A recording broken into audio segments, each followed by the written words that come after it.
नीमच नगरपालिका में गुरुवार को ऐतिहासिक भारी भरकम बजट पेश हुआ, लेकिन इस बजट को नगरपालिका के पार्षदों ने गंभीरता से नहीं लिया। किसी पाठ के माफिक इस बजट को पढ़ा गया।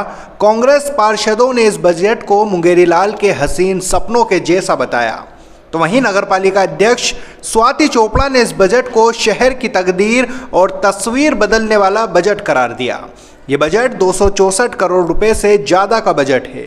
इस बजट पर बहस और विकास की बात होने की बजाय परिषद में अन्य मुद्दों पर बात होती रही।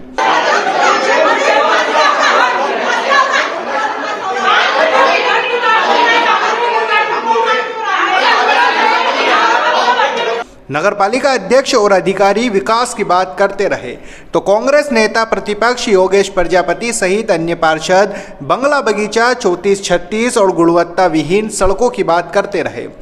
नीमच नगरपालिका में कुछ पार्षद अपनी कुर्सी छोड़ जमीन पर बैठ गए और कहा कि हमारे वार्डों में विकास नहीं होता है। नगरपालिका अध्यक्ष स्वाति चोपड़ा ने इंजीनियर और साधन संसाधन की कमी बताई है। नमस्कार नीमच, मैं हूं दीपक खताबिया और आप देख रहे हैं MP44 न्यूज़। आज नगरपालिका ने इस परिषद का पहला बजट पेश किया है, जो कि अरबों का बजट है। उस पूरे बजट पे विस्तार से चर्चा करने के लिए हमारे साथ में है नगरपालिका अध्यक्ष स्वाति चोपड़ा।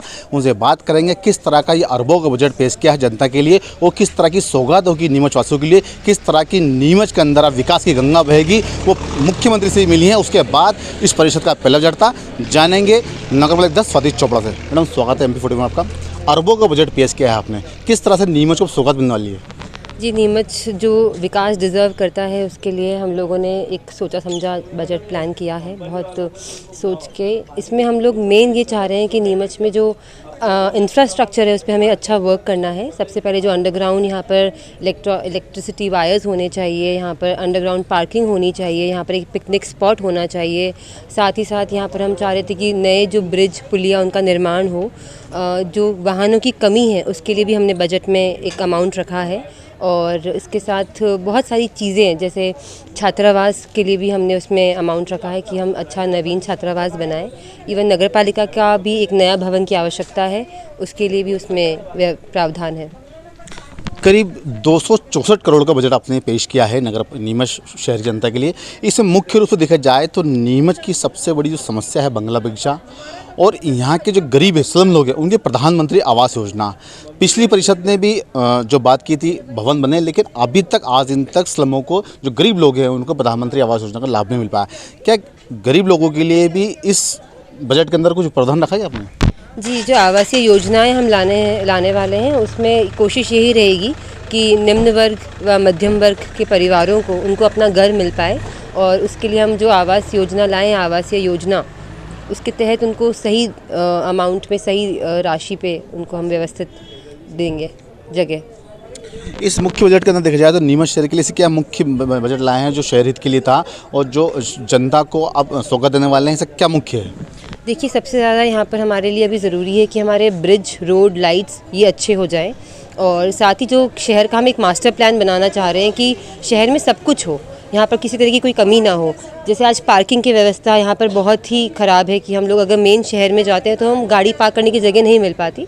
तो एक अंडरग्राउंड पार्किंग अगर आ जाएगी तो उससे लोगों को बहुत सहूलियत मिलेगी। जो नया इंडोर स्टेडियम जो बनने वाला है, इंडोर आउटडोर स्टेडियम, वो भी शहरवासियों के लिए एक सौगात ही होगी। उसके साथ जो हमने छात्रावास का निर्माण का हमने सोचा है, उसमें भी बच्चियों को बड़ा लाभ होगा। और ऐसे बहुत सारी चीज़ें जो हम लाए हैं वो सब शहर हित के ही प्रस्ताव है।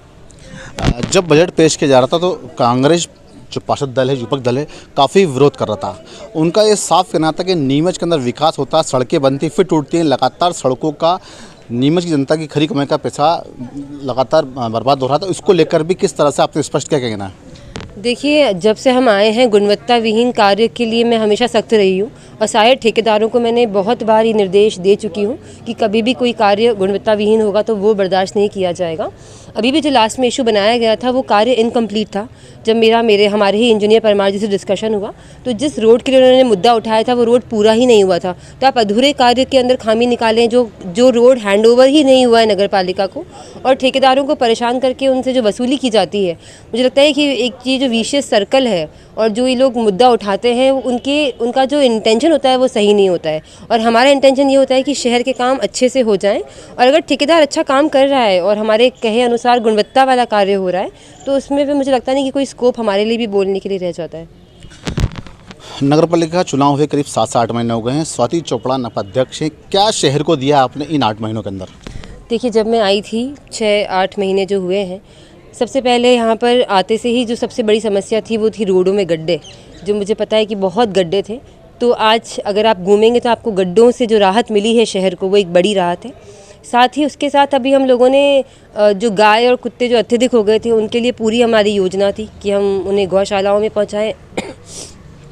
साथ ही डॉग्स के लिए भी हम लोग ने जो नसबंदी का कार्य शुरू किया था उससे भी लोगों को राहत मिले। अब जो बड़ी योजनाएं हैं उसमें प्रक्रिया बड़ी होती है, बहुत सारे प्रस्ताव पास हुए हैं। उन प्रस्तावों का अब जो टीएस होना बाकी है, तकनीकी स्वीकृति, फिर वो प्रशासकीय स्वीकृति होगी और ऐसे करके ही उनकी जो स्वीकृति आगे होती है, वित्तीय स्वीकृति, और उसके बाद वर्क ऑर्डर दिए जाता है। तो ये 6 महीने का प्रोसेस है अपने आप में। तो जो 155 प्रस्ताव पास हुए हैं वो बस अब काम उनका शुरू होने ही वाला है। तो मुझे बड़ी खुशी है कि इस परिषद में 6 महीने के अंदर इतने सारे प्रस्ताव पास किए हैं विकास के, और आने वाले समय में सारे कार्य शुरू होने वाले हैं। शिवराज सिंह चौहान से मिली हैं।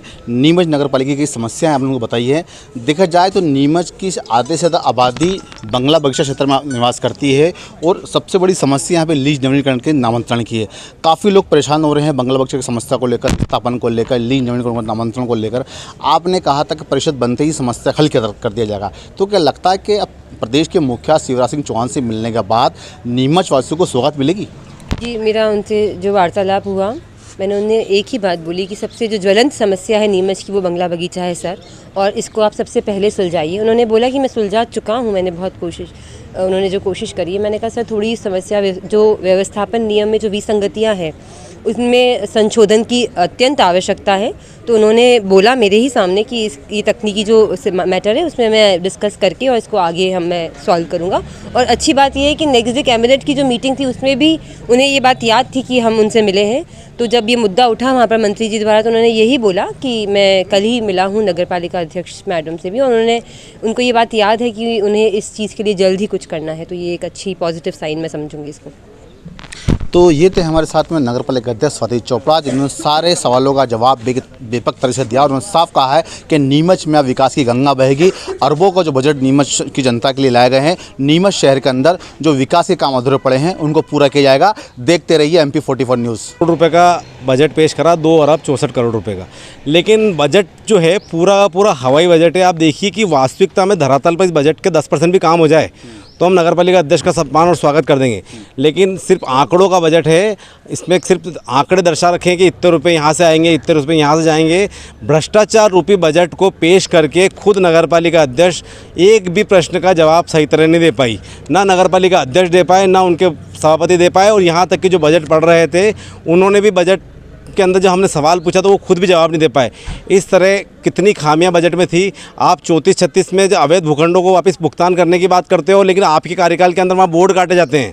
आपका संरक्षण किस तरह से मिलता है? बंगला बगीचा व्यवस्थापन बोर्ड आपके कार्यकाल में लागू, आपकी सरकार ने लागू करा, जिसके अंदर इतनी खामियां होने के बावजूद भी गरीब आदमी वहाँ दर दर भटक रहा है। लेकिन आपने व्यवस्थापन बोर्ड प्रकोष्ठ से 10 करोड़ रुपये की आय बता रखी है, लेकिन आप एक भी जो मुख्यमंत्री ने एक्वायर करने के बंगले बगीचे बोले तो उस पर एक पे भी कार्रवाई करने के लिए आप तैयार नहीं हो।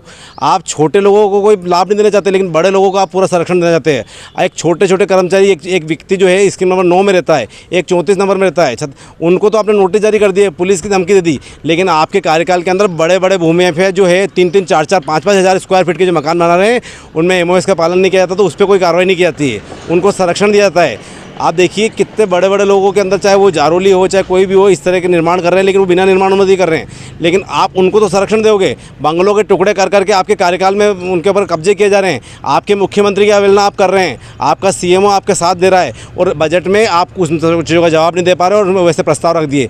कुल मिला के सिर्फ हवाई आंकड़ों वाला बजट है, वास्तविकता में धरातल में इस बजट का कोई भी उल्लेख नहीं है। ये सिर्फ दिखावटी बजट विधानसभा को देखते हुए रखा गया है, लेकिन नगरपालिका अध्यक्ष कोई बजट की स्टडी नहीं है। नगरपालिका अध्यक्ष ही बजट के अंदर देखिए आपके ना उन्होंने किस तरह से एक भी प्रश्न का जवाब दिया हो तो मैं नगरपालिका अध्यक्ष की बात मानने के लिए तैयार हूँ। लेकिन नगरपालिका अध्यक्ष ने किसी भी प्रश्न का जवाब भी नहीं दे पाए और सिर्फ वो बैठ जाइए ये की बात करते रहे कि बजट पे बात की थी। आप उसमें जो प्रश्न है, साधारण सम्मेलन के नियम आपको मालूम नहीं है कि उसमें प्रश्न लगे हुए, प्रश्न का उत्तर देना पार्षदों के द्वारा। कोई आपके कार्यकाल के अंदर ठेकेदार घटिया निर्माण करते हैं तो आप उनको संरक्षण देते हो और बोलते हो कि डामर ठंडा हो गया। किस तरह से आप ना ठेकेदारों की और भूमाफियाओं की सरकार हो गई है नगरपालिका। आम लोग परेशान है। आज कांग्रेस के पार्षद दल को यहाँ धरने पर बैठना पड़ा। नगरपालिका की महिलाएं इसलिए, नगरपालिका में हमारी कांग्रेस की पार्षद महिलाएं इसलिए धरने बैठी कि उनके वार्डों में छोटे छोटे काम नहीं हो रहे हैं, सफाई व्यवस्था दुरुस्त नहीं हो रही, पानी नहीं आ रहा, निर्माण कार्य पूरे ध्वस्त पड़े हुए हैं, लेकिन उनके वार्डों के प्रस्ताव भी नहीं रखे जा रहे हैं और उनके साथ भेदभाव किया जाता है। कुल मिलाकर नगरपालिका लोकतांत्रिक प्रणाली के हिसाब से नहीं चलते हुए प्राइवेट लिमिटेड कंपनी के हिसाब से चल रही है। इस बात को हमने नगरपालिका अध्यक्ष को सिरे से कहा है कि आपको लोकतंत्र के हिसाब से नगरपालिका चलाना चाहिए, ना कि प्राइवेट कंपनी की तरह।